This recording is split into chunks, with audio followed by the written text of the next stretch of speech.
2022 October 1 രാത്രി 8 മണി കഴിഞ്ഞ നേരം ചെന്നൈ അപ്പോളോ ആശുപത്രിയിൽ നിന്ന് ഒരു ജനതയാകെ കടുത്ത ദുഃഖത്തിലാഴ്ത്തിയ വാർത്തയെത്തി. അത്യുജ്വലമായ ഒരു ജീവിതം ജീവിച്ചു തീർത്ത് കോടിയേരി ബാലകൃഷ്ണൻ യാത്രയായിരിക്കുന്നു. കേരളത്തിന് ആരായിരുന്നു കോടിയേരി എന്നതിന് വ്യാഖ്യാനങ്ങളേറെയാണ്. ചുവപ്പിൻ്റെ കരുത്തും മന്ദഹാസത്തിൻ്റെ സൗമ്യശോഭയുമായി കേരള രാഷ്ട്രീയത്തിൽ നിറഞ്ഞു നിന്ന CPM മുൻ സംസ്ഥാന സെക്രട്ടറിയും പോളിറ്റ് ബ്യൂറോ അംഗവും മുൻ ആഭ്യന്തരമന്ത്രിയുമായ കോടിയേരി ബാലകൃഷ്ണനെ സംഘടനാ ജീവിതത്തിലുടനീളം നഷ്ടബോധത്തോടെ അല്ലാതെ ഓർക്കുന്ന കമ്മ്യൂണിസ്റ്റ് പാർട്ടി പ്രവർത്തകരുണ്ടാവില്ല. കോടിയേരി മാധ്യമങ്ങളെ കാണുന്നതെന്ന തലക്കെട്ട് പ്രതിസന്ധി ഘട്ടങ്ങൾ നൽകിയ ആത്മവിശ്വാസം ചെറുതായിരുന്നില്ല. നൊമ്പരക്കനലെറിഞ്ഞ സായാഹ്നത്തിൽ കോടിയേരിക്ക് പയ്യമ്പലം കടൽ തീരത്ത് EK നായനാരുടെയും ചടയൻ ഗോവിന്ദൻ്റെയും സ്മാരകങ്ങൾക്കിടയിലാണ് ചിതയൊരുക്കിയത്. കോടിയേരിയുടെ വിയോഗം അച്ഛനെ അറിയിച്ച ഉടൻ അദ്ദേഹത്തിൻ്റെ കണ്ണിൽ ഒരു നനവ് വ്യക്തമായി കാണാനായി. VSൻ്റെ മകൻ അരുൺകുമാർ എഴുതി, അതായിരുന്നു കോടിയേരി. മൃതദേഹം തോളത്തേറ്റ് നടന്ന ശേഷം മുഖ്യമന്ത്രി പിണറായി വിജയൻ കോടിയേരി അനുസ്മരിച്ചപ്പോൾ അദ്ദേഹം വിങ്ങുന്നുണ്ട്.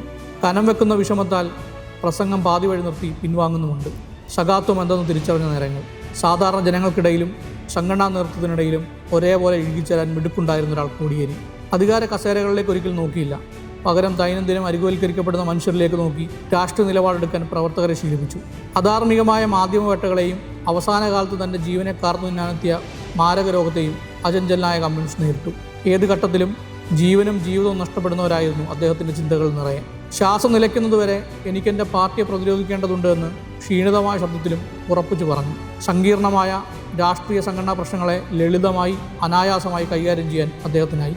കോടിയേരിയുടെ ഓർമ്മദിനം മുന്നോട്ട് പോകാനുള്ള ഊർജ്ജമാണ്, പതറാതെ തളരാതെ മുന്നോട്ട് പോകാനുള്ള കരുത്ത്.